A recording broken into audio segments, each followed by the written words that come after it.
നിങ്ങളുടെ സന്തോഷ നിമിഷങ്ങളുടെ partner. Aadhaar gold and precious. കനത്ത ചൂടിനെ തുടർന്ന് ചെമ്മാട് ടൗണിൽ വാഹനം കാത്തു നിൽക്കുന്നതിനിടെ 8 വയസ്സുകാരന് സൂര്യാഘാതമേറ്റു. തിരൂരങ്ങാടി KC റോഡ് സ്വദേശി വട്ടപ്പറമ്പൻ അസീസ് ഫരീദ ദമ്പതികളുടെ മകൻ അഫ്നാനാണ് പൊള്ളലേറ്റത്. കഴിഞ്ഞ ദിവസം പകൽ 11 മണിയോടെ ചെമ്മാട് ടൗണിൽ വെച്ച് വാഹനം കാത്തു നിൽക്കുകയായിരുന്നു അഫ്നാൻ. വീട്ടിലെത്തിയപ്പോൾ കയ്യിൽ ചൊറിച്ചിലും അസ്വസ്ഥതയും അനുഭവപ്പെട്ടതിനെ തുടർന്ന് പരിശോധിച്ചപ്പോഴാണ് പൊള്ളലേറ്റ വിവരം ശ്രദ്ധയിൽപ്പെട്ടത്. വലത് കൈമുട്ടിന് സമീപം 2 ഭാഗങ്ങളിലായാണ് സൂര്യാഘാതമേറ്റ് പൊള്ളിയത്. ഉടൻ തന്നെ തിരൂരങ്ങാടി ഹെൽത്ത് സെന്ററിലും തുടർന്ന് തിരൂരങ്ങാടി താലൂക്ക് ആശുപത്രിയിലും എത്തിച്ച് ചികിത്സ നൽകി. തിരൂരങ്ങാടി തായേച്ചിന GMLP സ്കൂളിലെ 2ാം ക്ലാസ് വിദ്യാർത്ഥിയാണ് അഫ്നാൻ.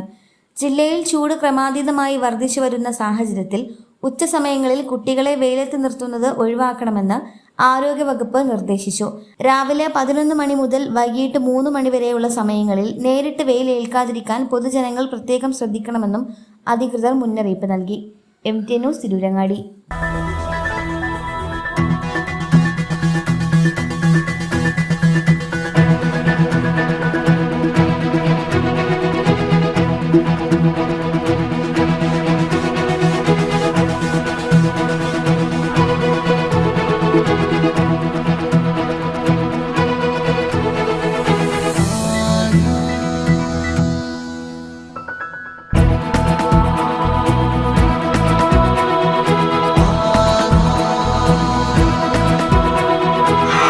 ഹൃദയം പറയും ആധാർ ഗോൾഡ്.